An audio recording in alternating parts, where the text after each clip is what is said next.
السلام عليكم ورحمة الله وبركاته. magacay waa xasan maxamed xasan kusoo dhawaada channelka. maanta waxaan tusinaa marka afar keyboard shortcuts oo aad iyo aad kugu fududeeya inaad howlaha qabatid. tusaale ahaan waxa aad application aad ku jirtaa waxaad rabtaa inaad ka baxdo, marka midka koowaad waxa waaye sida faylka aad ku jirto looga baxo. tusaale ahaan aan kasoo qaadno faylka aan ku jirna, waxaan rabaa inaan ka baxo anigoo isticmaalaya keyboardkan waa sambal ahaan waa midka shaashada waa midka aad isticmaasho. marka way raadi marka alt meesha qoran tahay alt taabo.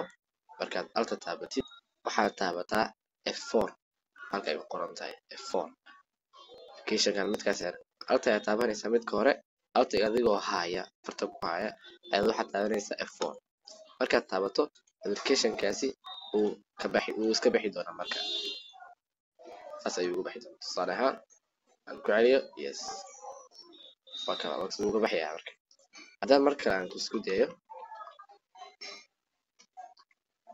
mar labaad galo saraan waan ku jiraa waxaan rabaa inaan ka baxo. marka waxaan taabanayaa alt iyo F4 markaas waan ka baxay. midka labaad oo ah control shift escape wuxuu ka caawinayaa inaad soo baxsatid task menu ama task bar waxaan dhaho task view-ga. wuxuu ka caawinayaa inaad aragtid application-ada kugu furan ee markaasi laptop-kaaga ama computer-kaaga. aan taabano marka control shift escape aad taabanaysaa. wax yar waqti ayuu qaadanayaa. waa kaas hadda waxaa ii furan intaan application ayaa iigu furan computer-ka. aan ku celino mar kale control shift escape. laptop-ka ayaa ka dooranaysaa halkan waad taaban doontid. marka computer-kaaga ayaa waxaad dooranaysaa control shift escape ayaa meesha ka dooranaysaa. halkaas wuu soo bixi doonaa. midka saddexaad waxaad rabtaa inaad sameyso folder cusub.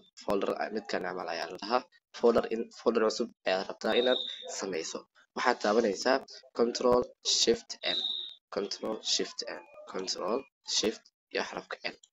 markaas folderka wuu sameysmay. marka anigoo shaashadan isticmaalin ayaa isku dayi doonaa mar labaad control shift N. markaas wuu taabtamay. marka waxaan rabaa inaan folderka magaciisa bedelo. tusaale ahaan mar labaad aan sameeyo folderka saan ayuu noqday soo maha. folderkaan rabo ayaan dooranayaa midka afraad waaye sida magaciisa loo bedelo.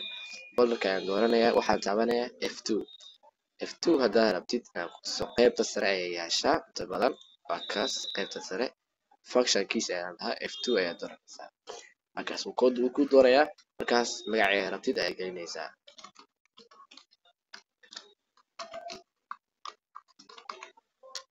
magaca aad rabtid ayaad gelinaysaa. marka waxaan u maleynayaa inaad fahanteen si fiican u fahanteen. mahadsanidin.